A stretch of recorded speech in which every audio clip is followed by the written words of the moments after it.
ladies and gentlemen, there is a responsibility of hometown radio. Part of that responsibility is to get the word out, especially about local industries that affect our economy, that affect our livelihoods, that affect our families. Nothing is more central to that point than the fishing industry. Please welcome along with me Don Cuddy. Don, you really don't need an introduction because you are a legend and a legacy in this field. We thank you for joining us. You have been involved in this area of fishing for many, many years. You became interested in commercial fishing in 2010 and while working on the waterfront beat as a reporter for the New Bedford Standard Times. Correct? That's right, Phil, yes. Thank you for the flattering introduction. It's a pleasure. Now, you've remained involved with the industry ever since, and I want to talk about a little later on your documentary, Counting Fish. Counting Fish. That's right. It had its premiere at the Whaling Museum back in November. Right, Sunday before Thanksgiving. And right now you are the program director at the Center for Sustainable Fisheries. Right here in New Bedford. And this is a non-profit based, as you say, right here in the whaling port and working for better outcomes for both the fish and for fishermen, right? That's right, yeah. Thank you very much for joining us. John Herron is also in studio, who is manager of Sector 13. John, come right up close to that microphone and good morning, welcome. Good morning, Phil. Thank you. Tell us what Sector 13 is. Sector 13 is one of 16 sectors formed in 2010 to comply with regulations and laws set up by the Magnuson-Stevens Act. What we do as a sector manager, we report to the government once a week the fishing effort by fishermen. We maintain their quotas, we buy and sell fish for them, we go to meetings for them. We're basically the middleman between them and the government. Also joining us online on the phones, please welcome Richie Canasta. Richie is a co-owner of BASE, and perhaps you can tell us what BASE stands for. Richie, good morning to you. Good morning, Phil. How are you today? Doing well, buddy. You and your brother are the owners of BASE. Is that the new name? Well, BASE has always been with us since 1994, and BASE is the auctioning system itself. It stands for Buyers and Sellers Exchange. And Wayland City Auction is just an unloader in New Bedford, as we have other unloaders in Gloucester that use the BASE system, the auctioning system. Right. That sounds very good. And also joining us from New Hampshire is Dave Gaitho. Dave, good morning and welcome. Good morning. And please give a short bio of your history. Well, I'm a full-time commercial fisherman in the Gulf of Maine and off New Hampshire. I'm a small boat, 44 feet. I was formerly on the New England Fisheries Management Council, which advises the government on regulations. I had 3 consecutive terms there. Right. I'm also a research biologist, and I do a lot of what's called cooperative research, fishermen and scientists working together to try and figure out what's going on with our fish stocks. Very, very good. One of the reasons we want to convene on the air is to get the word out about something that has truly been problematic. The big topic is the fact that paying for monitors is going to be putting fishermen out of business. And we'll talk about that first, and then the lawsuit that is challenging it. All I want to say is, Richie and Dave, you can just dive in anytime, no pun intended here, and just give us your thoughts as we converse about these issues here. And of course, Don and John is right here in front of me, and I'll have a better indication that you want to say something. Who would like to start off on this big topic of paying for monitors? I would say Dave would take the lead on that, since he's a plaintiff in the lawsuit, which will have its first hearing on January. Basically, as part of a management action called Amendment 16, which set up these sectors, there was a requirement for at-sea monitoring. And at-sea monitors are basically people that ride along on the boat and, measure the fish and ask you questions about how much fuel you burned and things like that, and then report to the government. These are third-party for-profit companies. They have, up until now, been hired by the government. In other words, the government paid for this service. The government is saying they no longer have the money, and they want to charge individual fishermen, people like myself, $710 a day to take these people out. And as you can imagine, that's quite contentious. Boats like mine, small boats like mine, often don't gross that much money. So basically, they're telling us to go out of business and go away. And, we find that offensive. And because of that, we've filed a lawsuit along with our partners, Cause of Action from Washington, which is a government accountability group, to hopefully defeat this proposal in the courts. A summary of the case, Dave. I know that you are challenging the government's authority to impose this requirement. What more can you tell our listening audience, so as we can get a little more information? And then, when is the first hearing going to be happening? Okay. Well, assuming many in your audience are not familiar with fishing and this type of activity. I kind of liken it to what would happen on land to people going to work. We have to register to go to work 2 days before we actually go to work, and to find out whether or not we're assigned one of these monitors or not. And, I liken that to if you were to go to work, and let's say you drive on, in your area, I don't know, Route 24, and, it'd be like paying for your own personal state trooper to ride along with you and make sure you don't drive 66 miles an hour in a 65-mile-an-hour zone. And, oh, by the way, you're going to pay $710 to go to work that day, and if you don't pay it, you can't go to work, ever. So, this has pretty profound consequences, not only for fishing, but, far beyond fishing. If the government gets away with this, don't think they won't have their hand out to other industries and, maybe even individuals at some time in the future to pay for their regulatory costs. So it has a potential to have a profound effect on American society. Yep.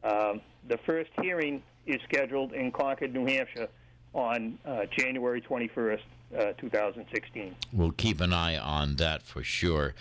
Dave, great job giving us the mind frame of what is happening here with paying for these monitors. I want to turn to John Herron and get your perspective. Explain what the sector's purpose is and how this monitoring issue is going to impact fishermen that you work with here. Well, first off, we are faced with such drastic cuts next year in our quota. For instance, we're going to be losing 66% of our Georges Bank cod, 69% of our flounder, which is a very big stock for the city of New Bedford. The fishing fleet will not be able to fish next year with these drastic cuts.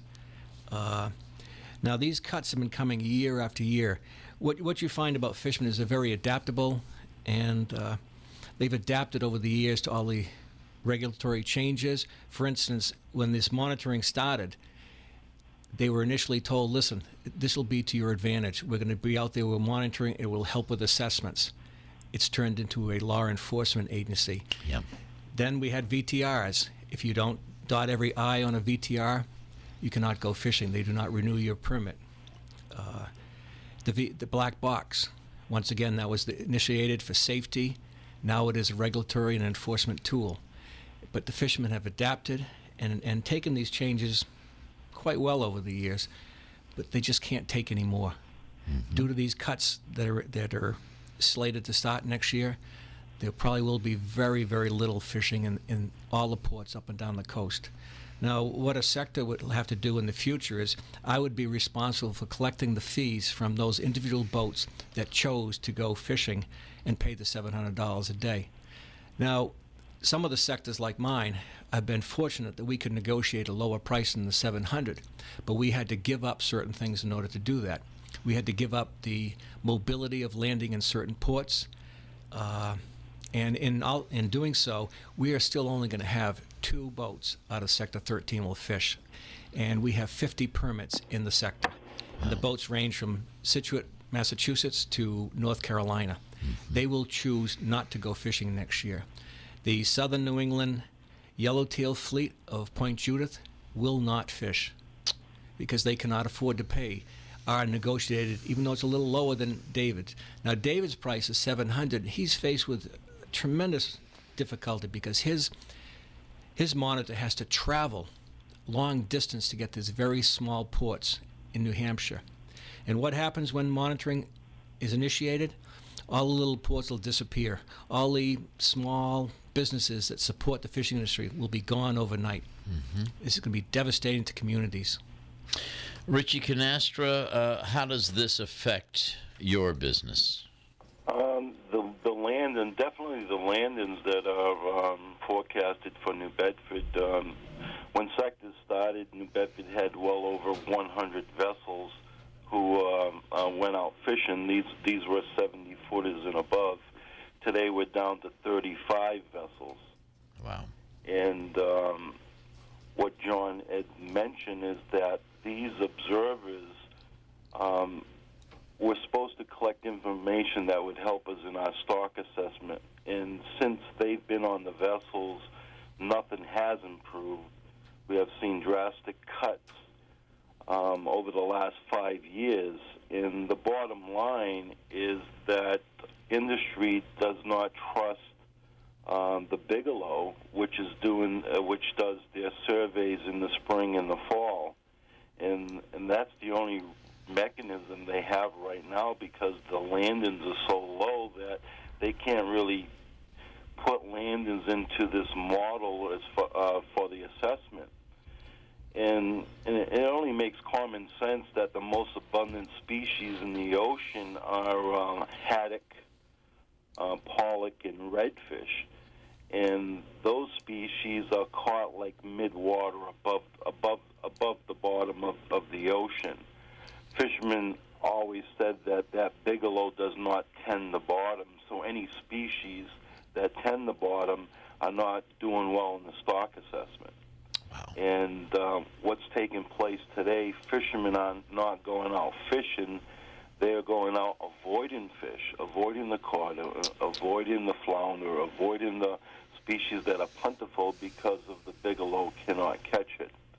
The other thing I wanted to mention, too, is that at these at-sea monitoring company, one company is MRAG, and it's really ironic that the president of MRAG was the National Marine Fisheries Service. He was in charge of New England, such as what John Bullard is today, and he owns or part owners or is the president of MRAG, which is one of these observer companies. And it just doesn't make sense to me when you're in a position as a fisheries service and then you're in business of one of these monitoring services, and now it gets down to the point in which fishermen are being forced into paying to go to work. The conflict is... It's an unbelievable concept. Absolutely. Let me turn to Don Cuddy as we continue this issue. Yeah, thanks, Phil. Well, I think I'd like to make a point here because I'm sure there's a lot of people out there listening to this that don't know anything about fishing, and they can probably hardly believe what they're hearing about this idea of fishermen having to bring these people along and pay them. And John mentioned about these smaller ports, they're responsible for the monitor's travel expenses to these smaller ports as well. So if that isn't bad enough, listen to this. Prior to the idea of transferring the cost to the individual fishermen, NOAA has its own social sciences branch, and they conducted an in-house study which determined that 59% of active fishermen could not afford these costs. And yet, they're still pursuing this. I mean, I rest my case. Yep. Mayor Scott Lang had an idea once to use cameras rather than these monitors. What are your thoughts of cameras instead of paying these monitors? Electronic monitoring. Yes, that's a trendy idea. In theory, it sounds great. In practice, there's a lot of problems. Number one being the technology isn't sophisticated enough to distinguish between species, especially among the flatfish. Mm-hmm. But the other problem is the costs. I mean, the installation of the cameras and the costs, and who's going to watch it? I mean, someone has to watch it when it comes in and count the fish. So, you know, there's been no hard costs, but the figures I've seen mean that would be even more prohibitively expensive than actually paying real people. Mm-hmm. Another point is, the prime reason for having these people on the boat is to estimate how much fish is being left in the ocean, which is called discards, you know. And so that's put into the stock assessment. Now, as Richie mentioned, the stock assessment is primarily derived from the government survey, from landings, and from the bycatch, which is the discards. The discards are taken off the fisherman's allocation, off the top.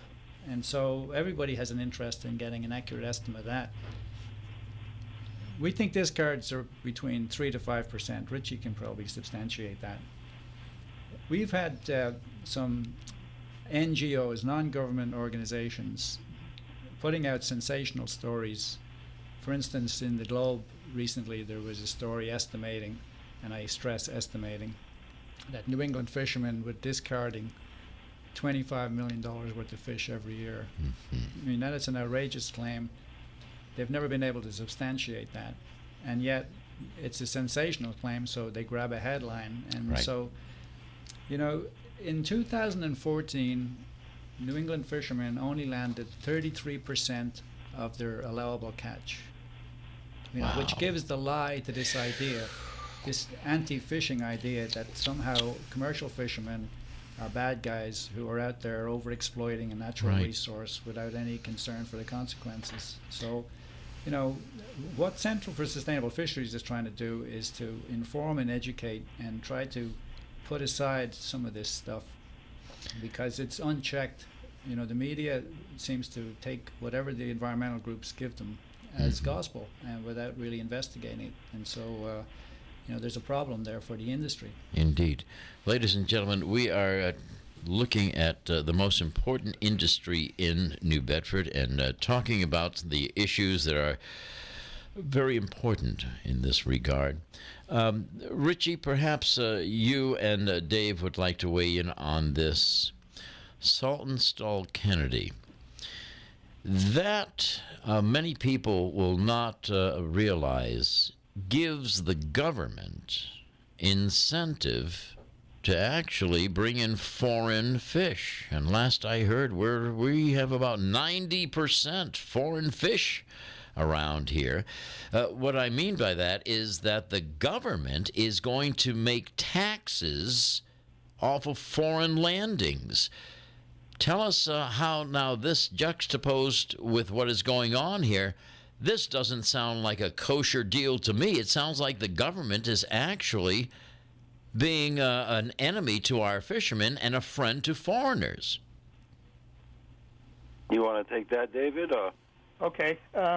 Yes, Saltonstall Kennedy was originally designed as a import tax on foreign fish, and the money was to be used to do fisheries research. We know very little about the ocean. We probably know less about the ocean than we know about the moon.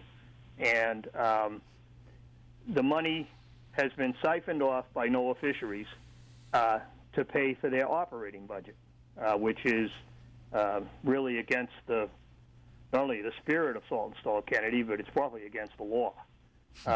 Because of that, a number of congressional people in New England and other areas have made quite a stink about that because they wanted the money, used for research. And as an example, these at-sea monitors are considered research, so it could be used to pay for them.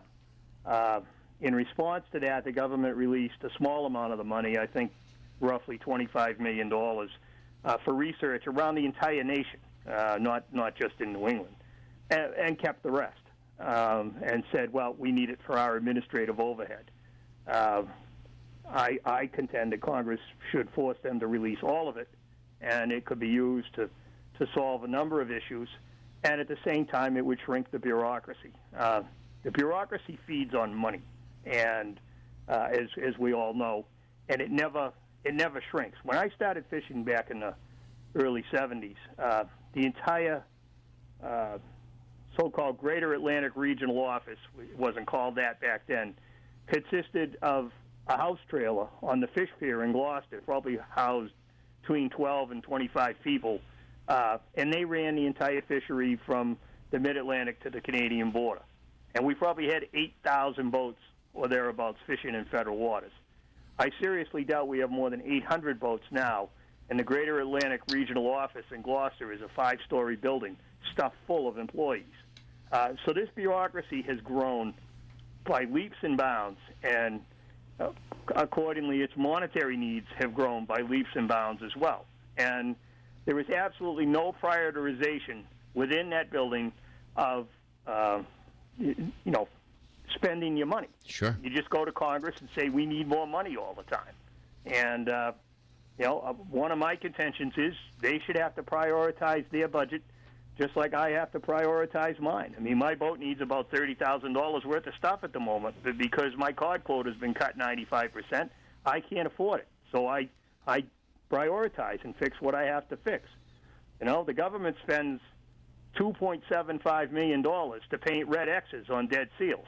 I would say that's not a high priority given the number of seals that are around at the moment. Absolutely. They pay probably north of $1 million to fly sea turtles back to Florida. When was the last time any of your listening audience got a free ride from the government to Florida in January? There's certainly plenty here that could be cut and prioritized to pay for things, and at the same time, like I said, release this Saltonstall Kennedy money to do the basic research we need to figure out what's going on. Because, as people have said, we don't agree with these stock assessments anymore at all. I mean, they are so divorced from reality at this point that it's like they're living in an alternative universe. I mean, the last day I was out, I made a 10-minute tow, and this is verifiable because I had 3 Coast Guardsmen on the boat when I made the tow doing a boarding. I towed 10 minutes and caught a third of my cod, Gulf of Maine cod, for the entire year in a 10-minute tow. It simply makes no sense to say there's no fish out there when in 10 minutes you can catch, 1,200 pounds of fish. 10 minutes for your listeners is an incredibly short period of time. The only reason I hauled back is because I ran into lobster traps, and they wanted to measure the net. So I figured, I may as well haul it up and, get this over with. And it's a good thing I did, because if I'd made the usual link tow, nearly 3 hours, I would have had more cod than they say exists in the Gulf of Maine. Dear God. Ladies and gentlemen, you're listening to the voices who are familiar with what is happening. And in studio, we are delighted to welcome Don Cuddy, John Herron, Richie Canasta, and Dave Gaithel. We'll be right back in a moment. Please don't go away. Ladies and gentlemen, our fishermen have fished under the rules of the government that need much more flexibility. We need what has been bad science turned into good science. What we need is some independent sunshine here. And I welcome our guests back. And I think I'd like to segue into SMAST, because this is an organization that does just that. John Herron, no one better to talk about SMAST than you. Well, first off, thank you, Phil. First, I have to say that fishermen are not opposed to taking monitors. They just cannot afford to pay for them. And we'd like the monitors for the data they develop to be used either way, for or against us, but we just like the data to be used, and we have a history of it not being used. Speaking of SMAST, I'd like to say we're fortunate. Kate O'Keefe, Steve Caitrin, Kevin Stokesbury, without them, we would be lost. They did a tremendous amount of work to save the scallop industry, and we're hoping that they can do the same for us. Don Cuddy's going to further illustrate that in a couple of seconds. but they've done a tremendous job for us over the past. And Charlie Baker, our governor, is in favor, hopefully, of more funds for SMAS, which we need. He's a supporter of the ground fish industry, the fishing industry as a whole, and I think Don can further talk about his study. And the uncertainty of how many fish are in the ocean. Well, I would refer to my friend, Professor Steve Caitrin at SMAS, because when you get an email from Steve, on the bottom it said that codfish know about as much of what's going on the surface as we do about what's going on the bottom. But I think, we sort of take SMAS for granted because we drive by it down on Rodney French Boulevard all the time, but it's a world-class institution, and I was privileged to accompany them on a research trip in May using these cameras inside the net to actually count fish, but allowing them to escape unharmed. Mm-hmm. And there's a huge advantage to that, because when you have a camera operating and you're not catching the fish, you can tow for 2 hours, which means you're surveying a much larger area than you would if you were towing for 20 minutes, which is what the government vessel does. And, there is so much scientific uncertainty surrounding the fish stocks, but fishermen pay the price for that. Sure. And so, everybody has agreed, whether environmentalists, regulators, or fishermen, that we need better science. Yes, we do. Yeah. There is also a conflict here. Richie Canasta and Dave Gaithel, I'd like your thoughts on this. The law says we need the best science. From what I can ascertain, we are using the worst science. Your thoughts? Well, the law does say that you need to use the best available science, but the deference in the courts always go back to the government.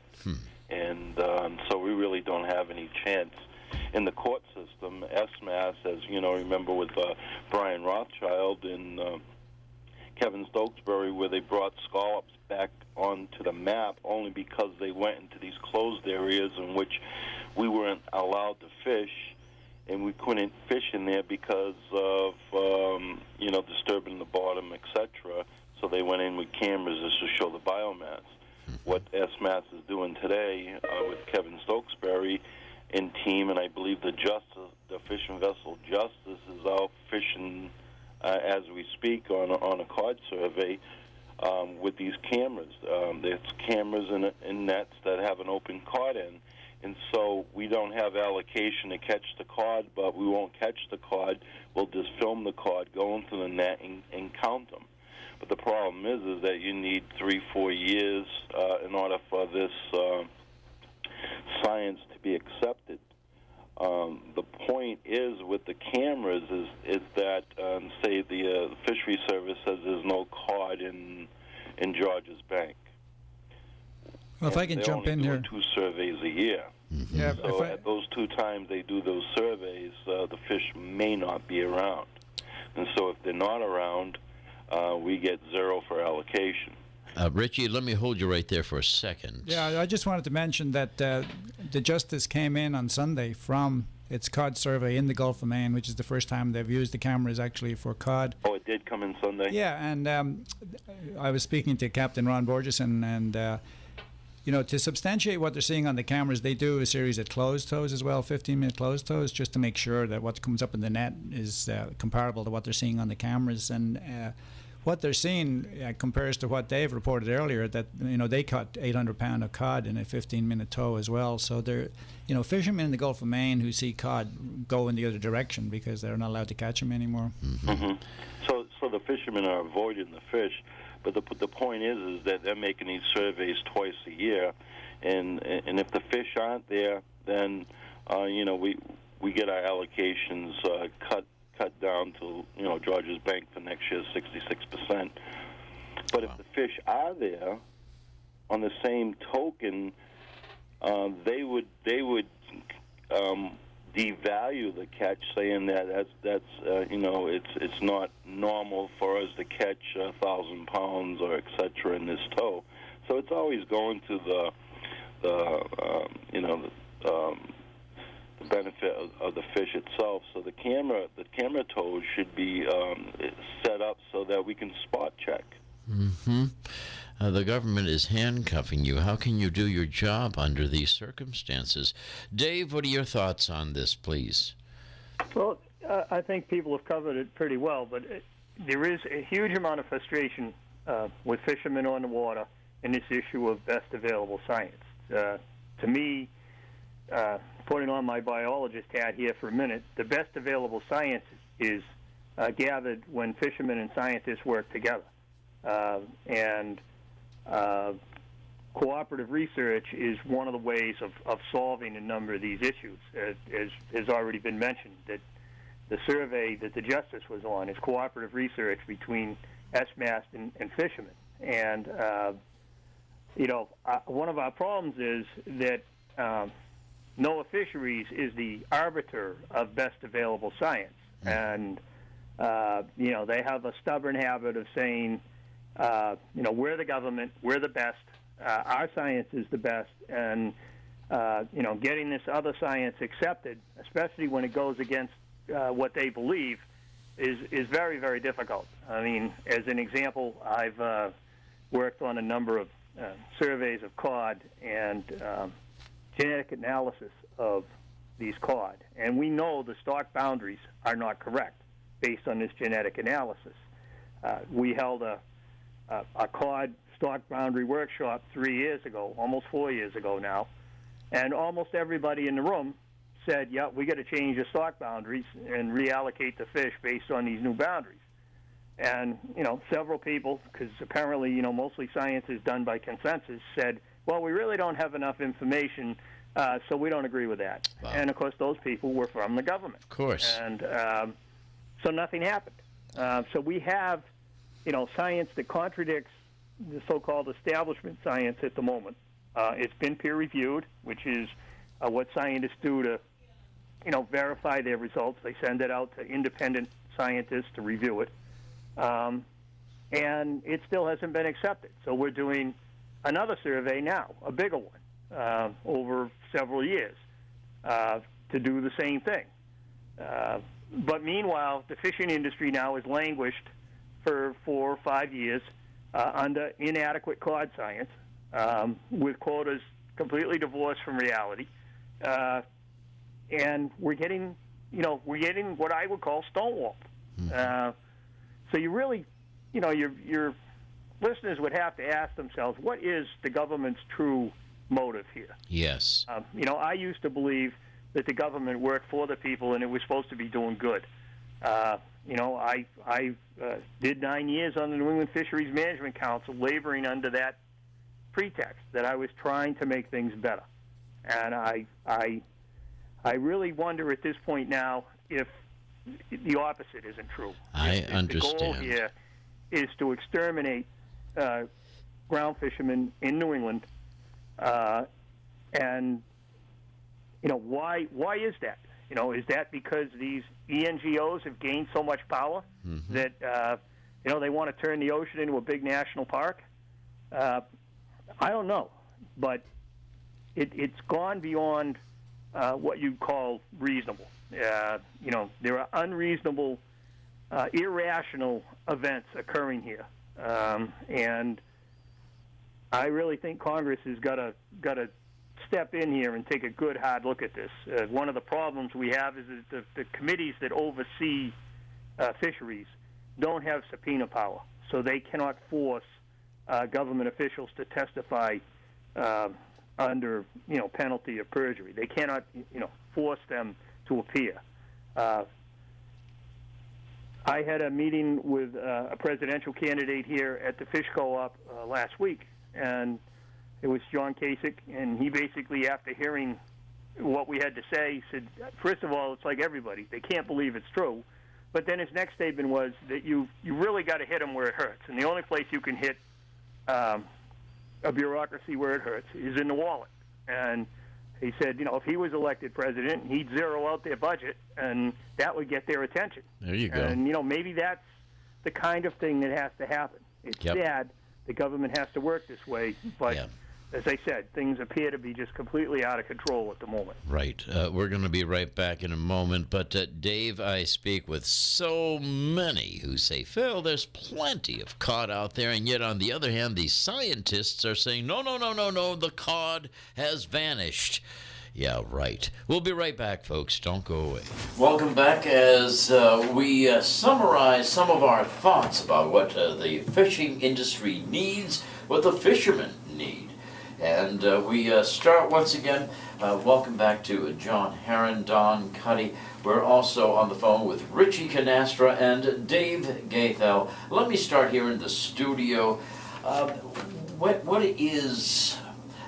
me start like this. There are some government agencies that do good, and I know what we have been bashing the government, but there are some good things that the government is doing. Do you agree? Well, certainly. I mean, it's a huge agency, but there are some cooperative programs going on now. Such as?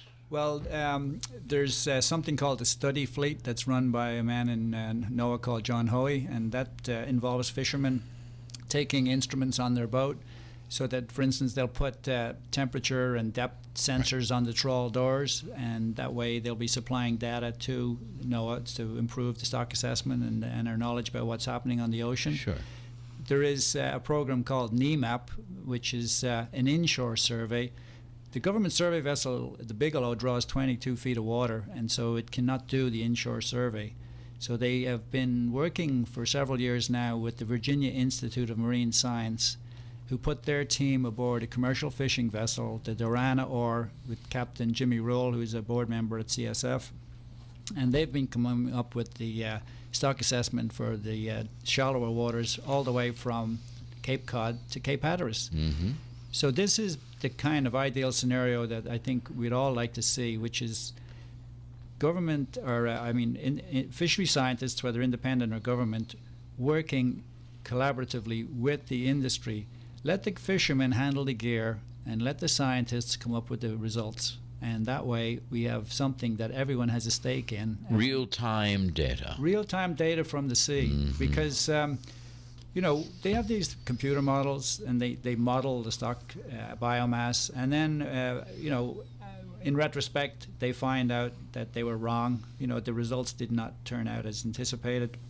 That's called a retrospective pattern, Well, the whole thing was theoretical to begin with, so, it's not such a surprise. Sure. But I do sense in the last year or so that there may be a slight shift in thinking about the need to maybe work more collaboratively with the industry, such as is done on the West Coast, where the majority of fisheries research is done using industry vessels. Yes. I do want to touch upon, we haven't really talked about, and very quickly, the purpose of Magnuson-Stevens. I thought that was supposed to be our friend. Well, Magnuson-Stevens is the law that regulates fishing in federal waters, and they have national standards.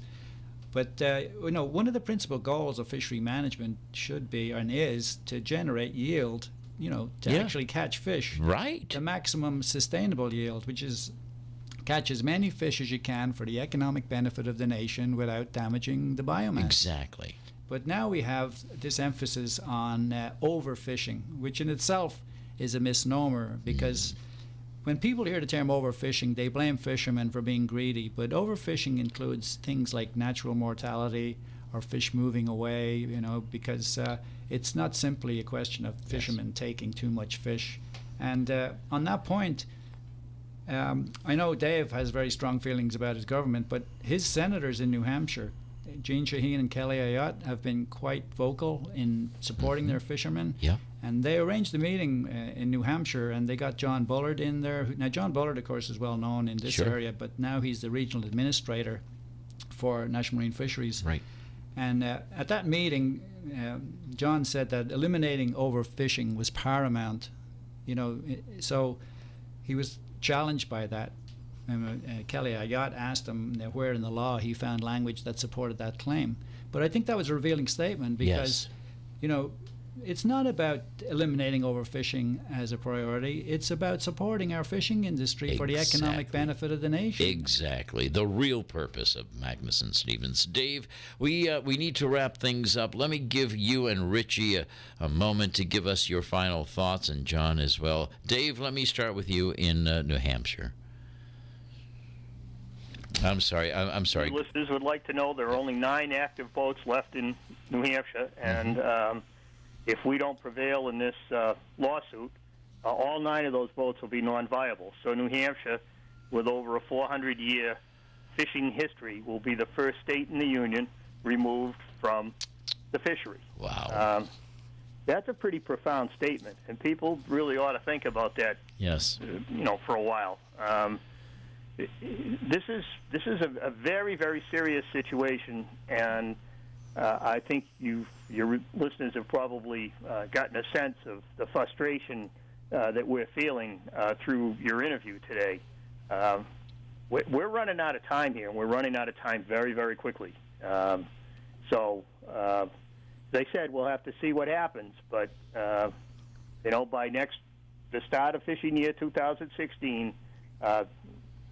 Having suffered a 95% cut in our major species in New Hampshire in the last 4 years, you will not have a fishery in New Hampshire if you have to pay for these at-sea monitors. Unbelievable. Richie Canasta? Yes, I would just like to add that how many listeners out there would pay for someone to go to work with them and have to pay that person. These observers sleep with the men and women that are on the boats, and they spend 24/7 with them. And like John mentioned, the vessels do not mind being monitored, but for them to pay for their own monitors is just ridiculous. On the last note, Phil, before you went to break, you mentioned about the codfish. Yes. What fishermen are seeing and what the government says that's out there. We had 3 broken trips today only because of the storm, and with those 3 vessels that fished for 3 days, they came in with 25,000 pounds of codfish. Richie, wow. Let me end with John and Don here. Thank you, Richie, for that. Thank you. Thank you, Phil. As I said earlier, we're not against monitors, just paying for them. And more importantly, members of Sector 13 volunteer to take scientists with them trip after trip, just so they can help with the assessments in the future. Bottom line is we need better science. We need real-time data. We need more programs like this, getting the word out to the public. Ladies and gentlemen, most importantly, I hope you received the real purpose of what this interview was all about.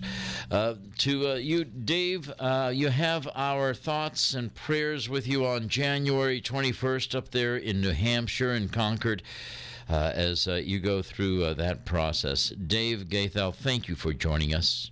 Yes, it's been a pleasure. Thank you. Richie Canasta, as always, you and your brother, you're in our hearts, in our gratitude. Thank you for what you do for this port city. Thank you, Phil, and also to you, what you do for the city. You're the morning man. John Herron, Sector Manager of Sector 13, thank you very, very much. Don Cuddy, your expertise is second to none, and we thank you. Where can folks watch your documentary? Oh, well, I'm actually in the process of getting that put up on YouTube, and it should be there shortly. But I would like to suggest also that people check out the Center for Sustainable Fisheries Facebook page for ongoing updates about this. John Herron and I will both be going up to New Hampshire on the 21st for that hearing, and we can report back on how it looks. But I'd like to thank you, Phil, for giving us a chance here to get some of this information out there in the public domain, because I think what the industry needs is more support from the public, change the mindset. What we don't need is continued harassment by environmental groups, who are just, driving the bus at the moment in terms of media exposure. I believe it is the responsibility of a radio station in a city like New Bedford to do exactly this. And for that purpose, ladies and gentlemen, we thank you for listening, for learning, for becoming truly educated by four experts whom I have the utmost respect for.